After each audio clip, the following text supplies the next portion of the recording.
Batwoman Season 3. This is a spoiler review. I have a review up on soundedbettermyhead.com. There's probably some spoilers in there as well, but I don't hold back on these reviews, so be warned. I was actually a little generous with the season. I ended up giving it a 3 out of 5. Now, at one point I think I was just going to give it 2.5, but I think there was a few things that I really dug that worked, and I think other things were just expectations that were set a little too high and they didn't meet them. Unfortunately, as of right now, they have not announced that the show's coming back, so I don't know if there's going to be a 4th season. So last season's ended up with all the Rogues Gallery trophies floating down the river. So you had the Mad Hatter's hat and I guess Catwoman's whip and all these other one of Poison Ivy's flowers. And they're out in the world in Gotham. I think it was kind of hinted at that some of these actual villains would show up to reclaim their stuff. Like, I think for the longest time they were saying that the Penguin was gonna show up, but in the end it just ended up being kind of random nobodies fighting this stuff and becoming like basically a knockoff version of these villains. And they were just kind of all one and done. They'd show up, kind of copycat what the other bad guy used to do, and then they'd get stopped. And some of them were corny. Like the guy that played Mad Hatter acted exactly like the original Mad Hatter, even though he was just some completely random guy that found the hat. I mean, it was fine. It was nice to see basically see the Mad Hatter. But like Killer Croc, apparently if you touch his tooth, you could get infected and become a Killer Croc as well. So that was kind of cheesy. The only other thing is that they did announce Poison Ivy will show up during the season, and they kind of hinted at it for a little bit. Right when it looked like she was going to finally show up, after disappointment of watching all these one-note, wannabe Bat villains, they fake you out, and instead they start turning Mary into Poison Ivy. If I didn't know that Poison Ivy was definitely going to be in the show, I would have been kind of pissed off, because it's like, you keep thinking, look, you're going to get these villains, and then it's like, no, never mind. We're just going to do rip-offs all season. The Mary arc was pretty good, but I thought it wrapped up a little abruptly. The other thing is that they were kind of hinting like, okay, the big bad is going to be Poison Ivy. She's an A-lister. It's going to be tough to stop her. And then they actually pretty quickly took her down. And then we went with the reveal that Marcus was evil, and then he ends up becoming the big bad, and that was fine until they tried too hard to make him the next Joker, and it just didn't work. He either needed to be more original on his own, or he needed to go full Joker. I think for me to think there was a real good payoff to it, and they just didn't do it. He essentially was the same character he was, except he changed the way he was dressing and he dyed his hair purple, and it wasn't enough if you're going to try to make him like a Joker 2.0. And then he was okay. He had some decent plans. It wasn't quite Joker level. In fact, one of his plans was just copying off the Joker. But it kind of wrapped up a little abruptly as well. But I think everything worked because Ryan had a personal stake in all this, and this is her brother, her half-brother, and I think that's what helped propel everything. It's just, but it would be nice if they had more of a connection than her just meeting him, and they really bonded instead of him just being evil the whole time and just kind of playing it off in the beginning. But I think for the most part, I think that worked.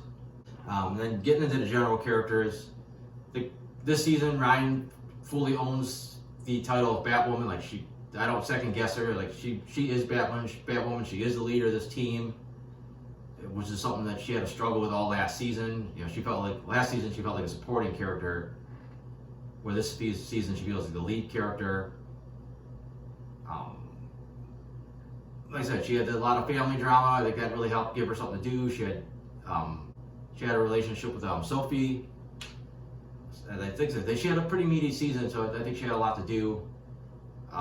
Sophie herself, outside of the romance with Ryan, she's definitely more proactive with the team, which is good, but I feel like she's got nothing outside of that. She really doesn't have like a personal life outside of the team and Ryan now. Like, what is her, you know, this, you know, Mary's a doctor, you know, Lucas is like a tech guy at Wayne Enterprises, and, you know, Ryan owns this bar, but Sophie is nothing. She's not like with the Crows anymore. She's not a cop. She's just kind of whatever. As far as Lucas, they set him up to be Batwing, and then they kind of quickly just shoved it aside. I mean, he still did some Batwing things, but it's like he had this PTSD that was keeping him from, you know, being the hero, and it wasn't as strong as a story arc as I think they thought it was. Him trying to overcome this. Also, it was nice that he had this AI in the suit of his father, and they could communicate, but they really didn't use it much. And then I think it made it weaker in the end when he had to sacrifice it, because it's like, well, he barely even talked to it. I mean, it would have been nice for him going forward, but it's like he didn't even get the chance to really use it. Like I said, Mary becoming Poison Mary, I think was a pretty good story arc for her. It was a little subtle the way it starts off, and then it ramps up pretty quickly, and then she has this big heel turn, and then she kind of takes it back down a couple notches, where she's still kind of basically Mary again, just she's got these powers and she's hanging out with Alice. And then she kind of ramps it up a little bit again, like where she's willing to be like a bitch and screw over the team, and then she's like stops crossing these lines and kind of just becomes like a good person again, but not quite. I don't know, it's just they kind of washed out at the end, and then she just went back to being normal. I almost wish it would have kept a little bit of that edge, or maybe a little something from that going forward. It would have had a little bit, you know, maybe something down the road for her character to do. But and then, as always, I almost probably say this about last two reviews, especially last year, Alice, they keep going back and forth between her being this murderer that can't be redeemed to pushing her as a redeemable character, and they go back and forth on it. I never bought that this buzzer, joy buzzer, the Joker's joy buzzer would magically cure her, because she had empathy. She just chose to not really use it. And a lot of her problems were like years of psychological, you know, baggage, and not just like a one shot like Marcus when he was a little kid. So I'm glad they didn't like, you know, kind of waste the buzzer on her when she basically could have cured herself. Oh, that would have been a good twist if she would have dicked the team over and it didn't affect her, and then Marcus went on to have to be killed or something. But they didn't, you know, they just kind of wrapped that up. And the way it leaves off with all the characters, if they don't get picked up, I think it ends very well. It's like everybody got over their issues, they're all ready to work together as a team. Alice looks like she's actually going to try to redeem herself, so whether she does or not, you might never see it. You just maybe assume that she does. So I think if it ended now, they're in pretty good shape to say, you know what, it ended on a pretty good at a pretty good point. And then the newer characters, Jada, I don't know, she just came in, she's just a total bitch, you know, just completely dicking Ryan over and screwing her over every chance she got, which is her character, that's fine, that's what you want her to be. And she almost too quickly flipped the script and became like the mom, and she's protective and helping her out. You know, the only reason she screwed the team over as much as she did near the end is that she didn't know Ryan was Batwoman at the time. If she would have known, you know, she would have, you know, got back to being a mom mode a little bit sooner. Renee Montoya not being that big of a deal. Like, you set her out there on this task force to get all this Joker stuff back, or villain stuff back, and then they just kind of do this 180 where it's like, no, it's all about her trying to get back with Poison Ivy because she loves her and she feels sad that she screwed her over. And that's like a quick kind of turn for her character, and they kind of almost retcon some of their recovering the trophy stuff. And then then they just take off and have some kind of a happy ending somehow. It was just kind of a weird character in general. And then finally, like I said, I touched on a little bit before, I thought Marquis was a solid character. I thought he was a little too good to be true, because he's like, man, this guy's too cool, he's too likable to his sister, like something's got to go wrong. And then obviously we see that he's, you know, sick in the head. So it's kind of weird that he acted so normal the whole time, and then once the cat got out of the bag with Ryan, like, he never went back to trying to even pretend he was normal again. Like, it seemed like just to her he got crazy. and then everyone else he'd be like, oh no, I'm just a normal guy. And he did a little bit, but he definitely came a little bit more unhinged once he killed Professor Pig, which was another waste of a character, but I don't even want to get to that until I get to my notes. But like I said, he had his own flair, he had his own style, he had a personal grudge with the hero. And when they were trying to make him the Joker, it just didn't work. He said he just didn't take it to the Joker level where he's, Joker's just nuts. And he's unpredictable, and you really can't trust him, and you don't want to be anywhere near him, really. And he never really got to that level. And like I said, just his style really didn't change that much. Like, yeah, he got a little bit wilder with his style, but it wasn't like, he didn't have to dress exactly like Joker. I think he just had to personalize his Joker look, and they never really did it to the extent I think they should have. But show looked fine. I mean, some of the CG is still wonky. There's a lot of shots where Ryan uses the grappling hook and it just doesn't look right, and some other odds and ends. Action scenes usually decent, like some solid fight scenes, but we didn't get a ton of them this season, but there was enough.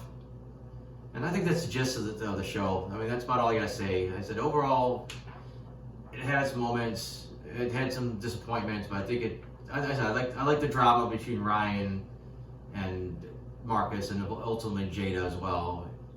And I thought the Mary arc, I didn't care for the end of it, but I thought the build-up, it had some good moments.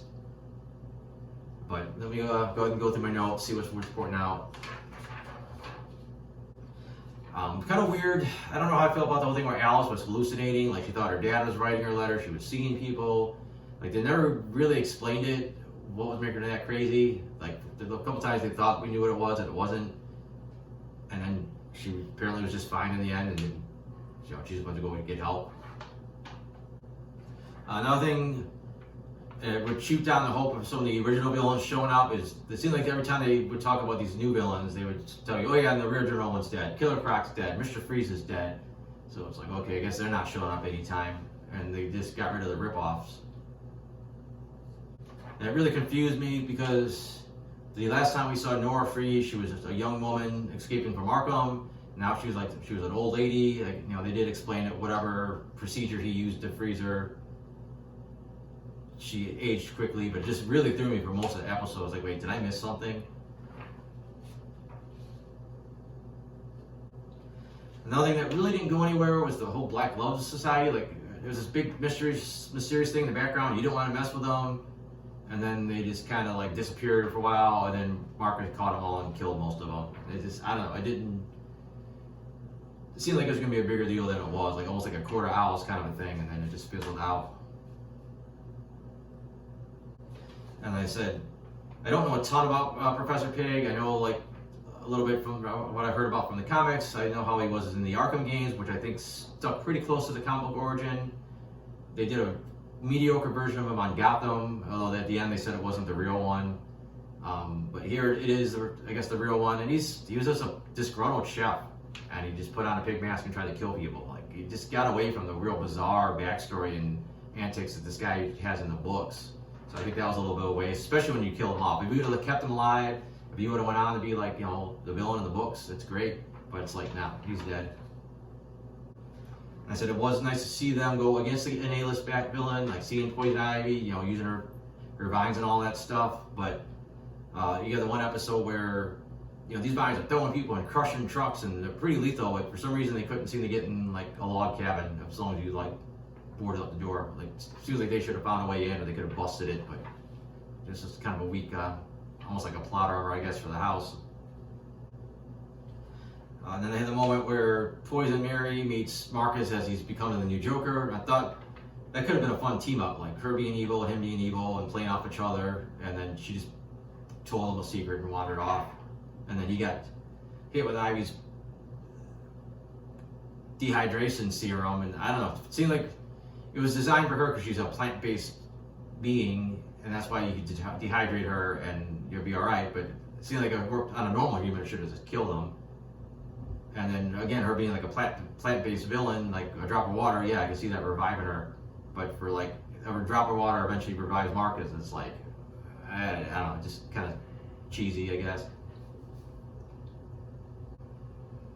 And I know Montoya dicked over Ivy, but man, she's pretty much like, all right, you know what, but I feel bad. I'll try to help you get your powers back, even though you'll probably go on to be a supervillain again. I know love makes people do crazy things, but man, this chick's supposed to be like a cop. And yeah, the whole weird thing where Poison Mary accidentally killed a hunter. She felt terrible about it when she went back to normal. And once Alice took the blame for it, she's just kind of like, she's like, all right, I'm fine then. I could deal with that. As long as she pretended she did it, I guess I don't have to feel bad. And then she was that one random chick that was like, apparently Joker's previous henchwoman, and she was kind of like a rip-off Poison Ivy, not Poison, she was rip-off Harley Quinn, and she claimed she was there when he beat Robin with the crowbar. I thought that was kind of weird, and she just got killed off anyways. I did like, not only did we get to see the flashback of the Joker attacking Marcus, but we see how it was actually tied into Beth and Kate's origin, so I thought actually it was a solid twist. Kind of got to see the Joker, not quite. So at this point, you might as well say she just went for it instead of just showing him from behind or weird close-ups. At the end, cheesy with the Bat Blimp, but it's a Batman show like that. You could get away with the Bat Blimp, so I'm fine with that. Again, they kind of, that was a weird ending. Like I said, they just kind of crashed it, blew up the amusement park, and then they did have one little tiny cliffhanger going forward that they could build on is some, I don't know, zombie or something attacks the news crew and wanders off. Like, what is that? I don't know. It's definitely something they can explore, and if not, it's no big deal if you don't get back into it. But I think that's about it. I don't want to talk about the show all day. I said it had its moments. I think Ryan finally gelled as the team leader and as Batwoman, and I think her relationships were more integrated into the show and carried all the plot lines forward, so I think that worked. But like I said, I have the version of this with less spoilers on my blog, and that's got probably a little more structure to it, maybe not as rambling. And I also got other reviews on there. I have my comic strips, so if you want to check those out, that'd be cool. Other than that, thanks for watching.